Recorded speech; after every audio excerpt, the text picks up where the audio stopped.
노조 와해 판결에 대한 삼성의 사과는 신뢰할 수 있을까요? 위법 행위를 한 임원을 징계하겠다고 공언한 뒤에 슬그머니 승진시키고 범죄 증거가 될 수 있는 컴퓨터를 공장 바닥에 묻어버리고 삼성의 언어와 실제 행태는 이렇게 정반대인 경우가 많았습니다. 이번 사과를 액면 그대로 받아들이기 어려운 이유이기도 한데 임장원 경제주간이 이 삼성의 언어를 해석하는 방법 자세히 설명해드립니다. 조기 와해, 비위 수집, 그리고 불법 유도까지 글로벌 기업 삼성의 문건이라고는 믿기지 않는 내용들이죠. 재판부는 이런 노조 와해 문건이 수를 헤아리기 어렵다. 그리고 모의를 넘어 실행과 공모까지 이루어졌다고 했습니다. 핵심 임원들이 법정 구속됐고 삼성이 사과했습니다. 잘못을 되풀이하지 않겠다고 했습니다. 되풀이하지 않겠다는 말 믿어도 될까요? 지금 보시는 사진, 8년 전 삼성전자 수원 사업장입니다. 삼성 직원들이 입구에서 공정위 조사관들을 가로막고 그 사이 사무실에선 컴퓨터와 서류가 빼돌려집니다. 이 같은 조사 방해는 해당 부서 차원이 아니라 고위층의 지시에 따라 조직적이고 계획적으로 이뤄졌다고 공정위는 밝혔습니다. 이 사건이 알려지자 언론에 이건희 회장이 진노했다는 기사가 실렸습니다. 삼성은 사장단 회의에서 법과 윤리를 위반한 임직원에겐 관용을 베풀지 않겠다고 천명했습니다. 핵심 책임자인 박모 전무를 중징계했다고도 밝혔습니다.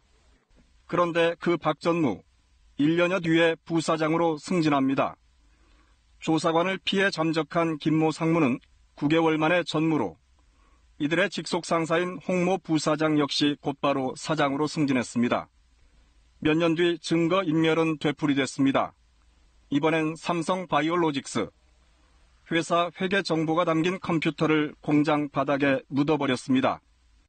범행 수법이 일반인이 상상하기 어려울 정도다.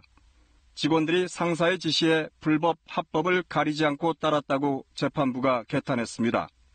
충성이 법과 윤리보다 우선하고 불법적 지시에도 맹목적으로 충성하는 조직 문화가 문제입니다. 대외적으로는 윤리 경영을 얘기하면서도 대내적으로는 회사 차원에서 조직적인 불법 행위가 반복적으로 이루어지고 있습니다. 밖으로 말하는 것과 안에서 돌아가는 게 크게 다르다는 비판. 삼성이 10년 넘게 끌어오다 인정한 반도체 직업병 논쟁에서도 아프게 제기됐습니다.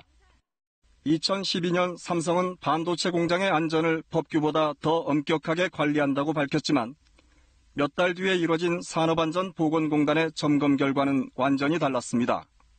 상당한 문제점이 노출됐는데 수차례 지적해도 개선되지 않는다고 했습니다. 내부 문제를 노출하지 않으려는 문화가 강해 근본적 개선에 지장이 있을 거라고 우려했습니다. 다시 2019년 12월의 삼성. 이재용 부회장은 뇌물 혐의에 대한 최종 선고를 앞두고 있습니다. 구체성 없는 몇 줄짜리 사과문이 이른바 이재용 구하기 차원으로 의심받는 이유입니다. 회장이 화를 내니 승진하더라는 삼성의 문법부터 바꾸어야 잘못을 되풀이하지 않겠다는 삼성의 언어도 글자 그대로 읽힐 겁니다. KBS 뉴스 임장원입니다.